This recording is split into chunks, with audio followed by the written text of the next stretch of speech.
Have you guys ever been distracted mid-doom scroll, which made you spend an extra 2 seconds on one reel that you have absolutely no interest in, and then every single thumb swipe thereafter has been the exact same type of content that you just got stuck on? Really?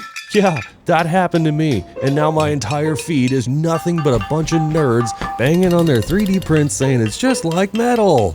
If this is just like metal, then why don't we just grab a couple rolls of it and make it do the most metal thing? Like, I don't know, stop a car? Step 1, get a brake rotor. Step 2, clean the damn lens. Jeez, what is this? Step 3, make it the exact same as it is in real life, except on the computer.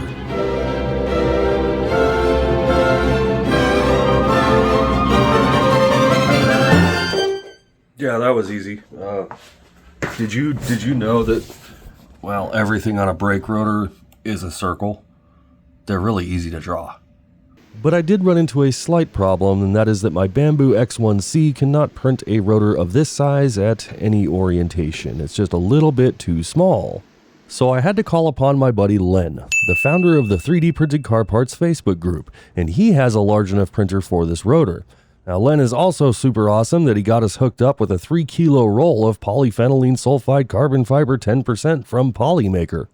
And yes, I want to say a big huge thank you to Polymaker for sending out this gigantic roll of Fiberon and Len for making it happen, because without it, how else are we going to satisfy our curiosity on how well plastic 3D printed brake rotors will last? So please drop a comment down below to also show your support.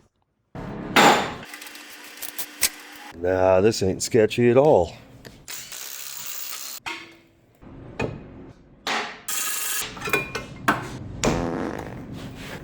That was not a request.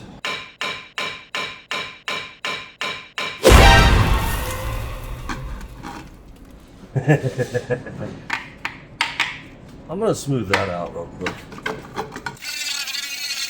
Oh God, this smells so bad. Good enough. Yeah. So it looks like my problem here is the hat. So I can't get this lined up with the bolt holes because this section of the caliper bracket is hitting on the hat of the rotor itself, so we need to make that correction. Now, being that this rotor will be made of plastic, we have to consider heat control. I have an idea. Okay, bear with me on this one because this is kind of a hard concept for most guys to swallow. Most manufacturers will deal with extra heat and fatigue of brakes by drilling a series of small holes on the face of it, or even putting a slot into it, which is like a pocket that allows the gases and heat to escape, or even a combination of both. Now, the problem with this, I mean, there's lots of problems, and you know what, we're not going to go that route because it's always open to interpretation and everybody loves to argue about it. That's not my concern. It's a plastic brake rotor. We got to get this thing to last longer than like your first night at prom kind of thing. So here's my theory. The outermost section of a brake rotor, or that face of it's always going to be hotter than the innermost section, right? And the reason behind this is because if you took the circumference and you stretched it out, compared to the inner circumference and stretch that out, you'll notice that the outer circumference has a greater distance traveled. The greater distance traveled means greater amount of heat generated per rotation. So to make this thing strong and have enough stamina, I have an idea. If we just take a series of small holes and put them into just the tip of that rotor right there, we should be able to handle some of that heat that's being generated in there and give it a place to go. Now, for thermal conductivity and properties of plastics and stuff like that, it's not going to be good enough. It's going to go soft on us, and we don't really want that. So what if we can take some of the area around that tip, or where those holes are, and then we can kind of add a cooling effect to it. So it will just take it and kind of, you know, harness it or grasp a hold of it and just kind of channel it up to the tip of there, right? Or at least around that area. I'm thinking that should solve the problem. But then I got a stroke of genius on this one. Since the innermost section is a lot cooler than the outer section, what if we can kind of encapsulate or kind of cup that area and then channel it all the way out to the tip? Right? So that takes all of this area and blasts it up right out of the tip of that thing and just boom, right? I mean, seriously, that should, this right here, should solve the whole problem.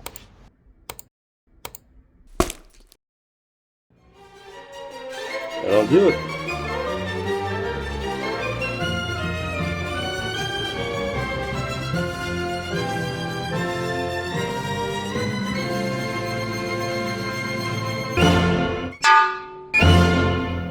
Now, if you asked me why a solid brake rotor full of stiffies needs stiffening, I honestly couldn't tell you, but the internet seemed to think it needs to be done, but the methods in which to do it seem to vary. The first method is to use your enclosed 3D printer and run it on the highest filament drying cycle at the longest drying time and allow it to rise and fall with the temperature inside. Jim's? The second method is to stick the part into an oven at a certain temperature over a certain amount of time and also allow it to rise and fall with the temperature of the oven.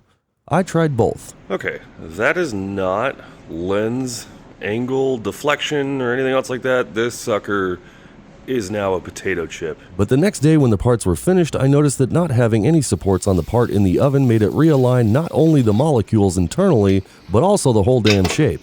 Here's my plan. Stick it back in the oven, get it nice and hot, warm, gooey, toasty, whatever you want to call it, right? Then we'll put these spacers inside of it, right? Cut a handful of these, stick it down on something flat, put this ring around that, and then clamp it back down. That should pop up the hat a little bit and then flatten out the actual rotor surface itself. Hopefully, it gets us straightened back out. I don't really want to wait another 2 days and change to see if this actually works. Not to mention, this is for science. I mean, I can see light through the middle, but I can see light through the middle all the way across the thing, so there's a probability I just need to sand this side down and make it nice and smooth. I'll make this part short and sweet. Sanding PPS carbon fiber is kind of like sanding hardwood. It doesn't melt or stink like the PLA test rotor that I printed earlier. Seriously, you don't get but like 2 minutes out of one of these batteries, and everybody's like, you should just upgrade the batteries. The whole thing sucks. But of course, I'm sure if you put some effort into it or stayed in the same spot for way too long, it would eventually melt. But these came out pretty clean for basically being a hunk of plastic. Pretty smooth, pretty smooth. That is a beautiful fit. They seem to work. Well, they spin and they don't get caught up and they sound like every other rotor. We'll just put it that way. Now here's the interesting thing.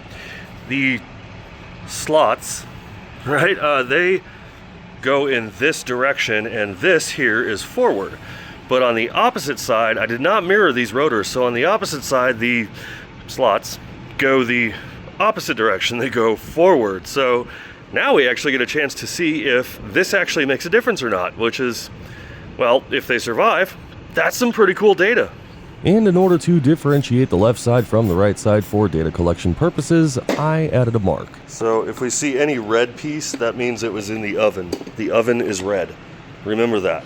Would have been funnier if I used blue. Only one way to find out if this is going to do anything.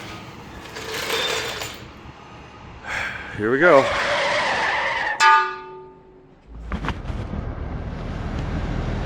Okay, they sort of work. As in they kind of stop. I could feel the pedal pulsing though. Oh yeah, they do. Okay, I'm gonna go around the block real quick.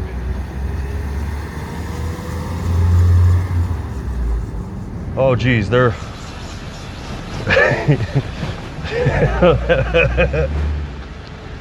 oh dear. If these things survive like 60, this is going to be real interesting if they do. Holy jeez. Okay, they are super warped. Well, you know what? I think that solves it. If they're already starting to melt, we're just gonna take them out to the spot then, because there's no, I'm not gonna wreck them here. And I just went around the block and I got to like 15, 20 miles an hour. They're pulsating like crazy right here, and they're already starting to melt like that. That's it. So to the spot, that's all there is. It has been decided.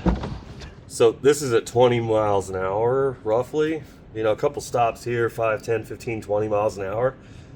Just going around one building. What do you think it's gonna do at 60? No doubt by now you have started a discussion down in the comments as to whether or not the inner circumference or the outer circumference ggets hotter. Well, my name is Professor Justin, and here's your evidence. the outer circumference gets hotter. It's also worth noting that I thought these were going to shatter completely instead of just melt, so now I have to consider a complete meltdown as a possibility, which means if the hats of each rotor start melting at high speed, the wheels will literally fall off because the hat sits between the wheel mounting surface and the hub. They might also catch on fire, but, you know, we'll deal with that.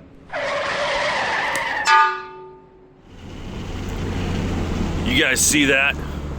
It's the ditch of death. I know, the ditch of death. And it's only about 110 today. It's not too bad. Let's get to work.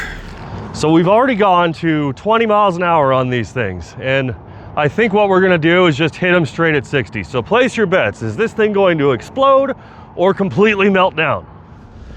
You know, I don't normally get nervous in situations like this.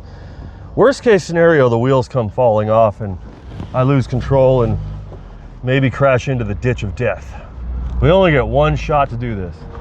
And with as hot as it is right now, I don't anticipate these things lasting very long at all. Here's my prediction. I'm gonna get to 60. I'm gonna smash on the brakes. These things are to keep on sinking to the floor. They're gonna eat all the way through the ribbing, everything else like that. And then we're gonna have no hat left, no pad left, no nothing. Hopefully the calipers don't explode on me. That's what I'm thinking. But first, if you're struggling to learn how to weld, you should strongly consider booking one of our in-person TIG classes.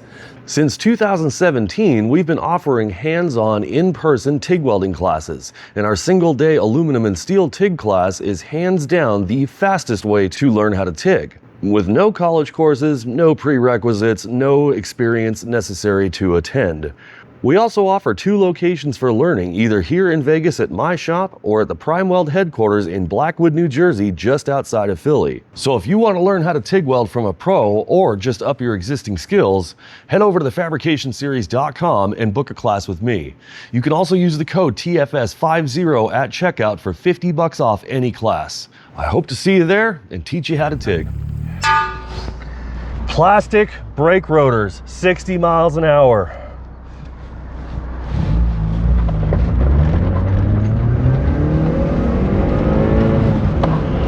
$50, $60.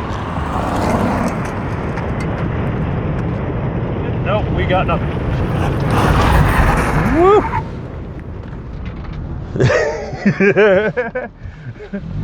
That smells terrible. I told you they wouldn't work. Woo! Oh, geez. Those suckers melted quick. Look at that. Okay, so they survived 60. There wasn't no stopping that. That was like stepping on a piece of bread. It instantly started to reek. Yeah, it smells. You smell it? Yes, it's horrible. Okay, so let's do, I don't know, let's go to 50 and see how fast. Let's, you know what, we can compare this, right? Because I can go from 50 miles an hour and see if I don't have to turn. Or do you think I should do another 60? What do you think? Just how many times until it melts down completely? Do another 60. Another 60? Even if it smells horrible. Seeing the absolute limit. Okay. Well, what's the point? Reassume your position then. The ditch of death is still hungry. No new victims. Here we go. Seatbelt.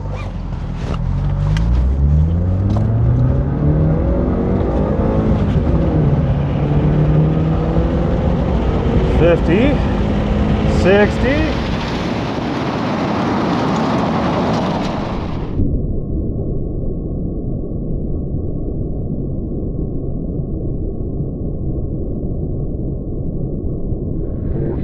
Oh, dear. Uh-oh.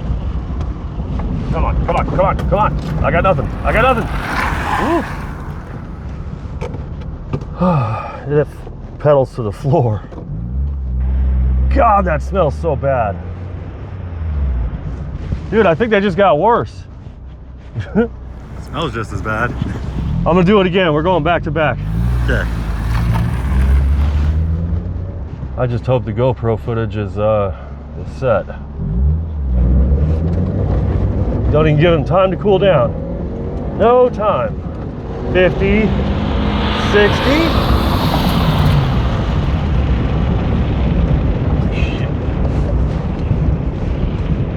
I'm pumping it,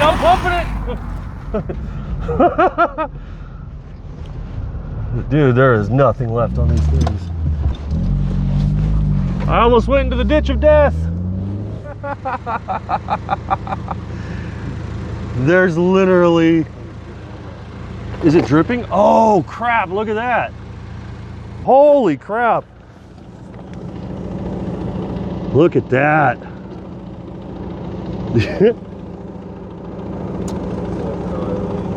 Dude, this is a memento right here. I don't know, what do you think, Jims? I think that should go to the first comment. Dude, this is gnarly. Okay, we're gonna leave those. Well, that one's already coming out. All right, do it again. How many tries? How many tries? Can I not move? Dude, they're frozen. Oh, there we go. Okay.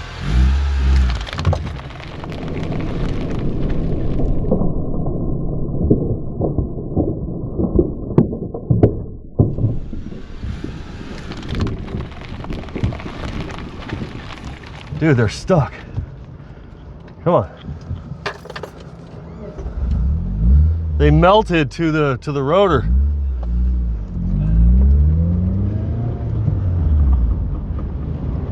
I'm on a little bit of a time crunch because I'm supposed to go look at a Raptor R today.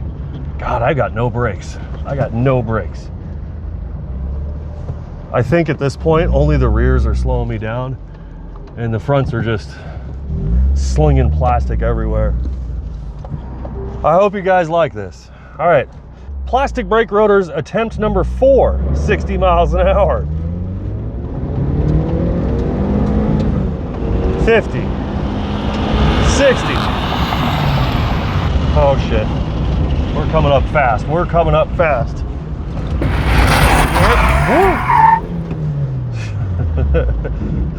There is nothing left on these things. This footage better be friggin' amazing. I hope the GoPro's still running. Oh, that smells so bad, guys. If there's one thing I hope they don't invent, it's YouTube smell-o-vision.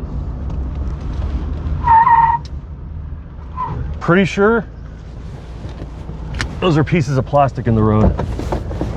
Hey, did those come off of my wheels? I didn't notice them until you drove past them.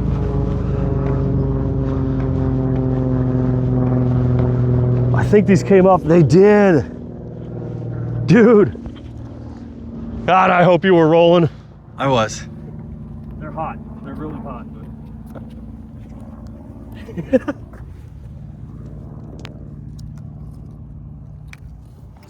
Oh, man. Dude, there's nothing.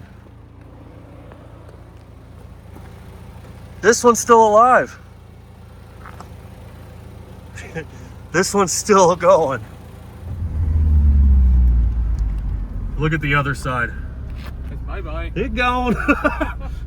No brecas aquí. I think that's it. Hey, at least now we know. Can a plastic brake rotor withstand anything? I'm just gonna go with no. Because at no point did I have really any control over this car. Nor do I really now if I tried to stop with it. Not a chance. Look at that. Oh. So yeah, I had absolutely zero brakes up front. Nothing. Well, could you feel anything with the brakes? It's like... It's like stepping on a baby duck. Shit. Ain't nothing there. Holy wow. Yeah. Well, I mean, the center, the hat, it stayed intact, which is kind of cool. Look at the goop. That is nuts. Yeah. I honestly thought these brakes were going to completely shatter or maybe even have separated from the disc. Like the disc and the hat will become two pieces like that one side did. I thought that's what was going to happen. And honestly, I didn't really consider that they would just melt like this. But now that I'm looking back on it, kind of seems so silly to have not thought that a brake rotor made of plastic would completely melt into chunks of goop. Now, since it was so hot outside and we're sitting right there in the sun, our cameras kept on overheating and cooling off, but we did manage to get some decent footage of the results in between. I don't know, maybe that was from me chipping it out of there. I mean, I think it was, but it's weird. It's like it's soaked up with plastic. I mean, look at it. You see how it embedded? Remember how I got stuck? That's why. So when I couldn't move, that's exactly why. I think when I was up near James at the top of the hill and I got stuck and the car didn't want to move or whatever, I'm pretty sure because it was obviously melted to it and locked on, but when I had to like dump the clutch to get rid of it, I'm pretty sure that's when this hat broke. I would, if I was gonna place a bet. Yeah, look at that. It's like it, you can actually see here, get in here on this. You can actually see where the plastic is like absorbing into the pad and it's breaking off right here, or it's like that's what's locking on along with the channel. That is so crazy. Okay.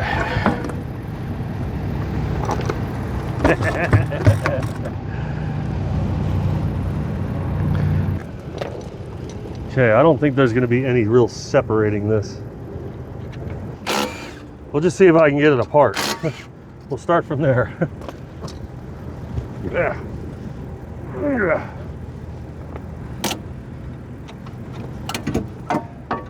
Ooh, look at that piston all the way out.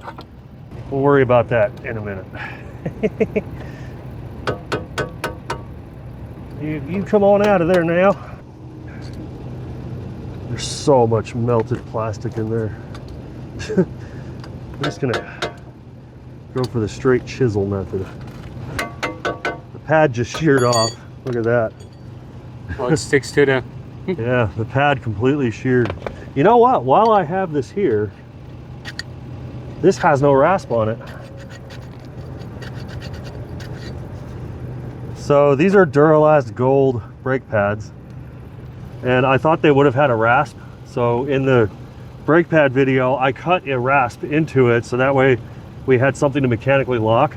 So all these things have to lock on is just the two holes in the middle, and when they press the friction powder in there to bond it, that's all that's holding the pads on from shearing. There might be some adhesive or some glue, but that's actually really interesting to know.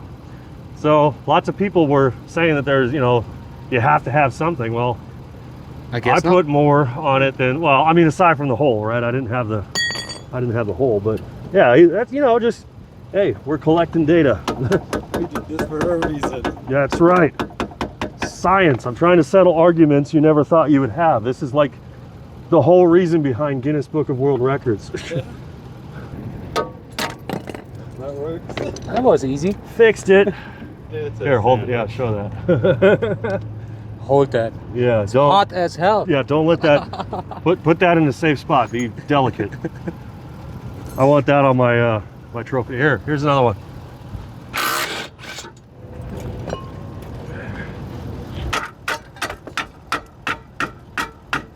Iron balls. I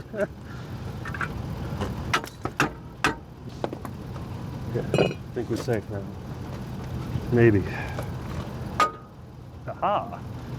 Okay, so yesterday I put these up, and our circles and slots were going, I think, this way on this side. This is the red one, but they were going this way, and on the other side they were going that way. So two different directions. And were we able to say whether or not the direction of the circle or the slot or the hole makes? It makes no difference on a plastic rotor. And with the most perfect timing, the microphone died. And so did the camera not too long after that. So if you want to see the carnage and some extra bonus footage, you need to follow me on Instagram or subscribe here or on TikTok or on Facebook or any one of those outlets where I post up lots of additional stuff. I thank you guys very much for watching, and I've got some really cool stuff to show you pretty soon. Well, my truck, it's been amazing. I wish the new owner the absolute best, because it has been exceptionally good to me. But now, it's time to move on. Let's fucking go!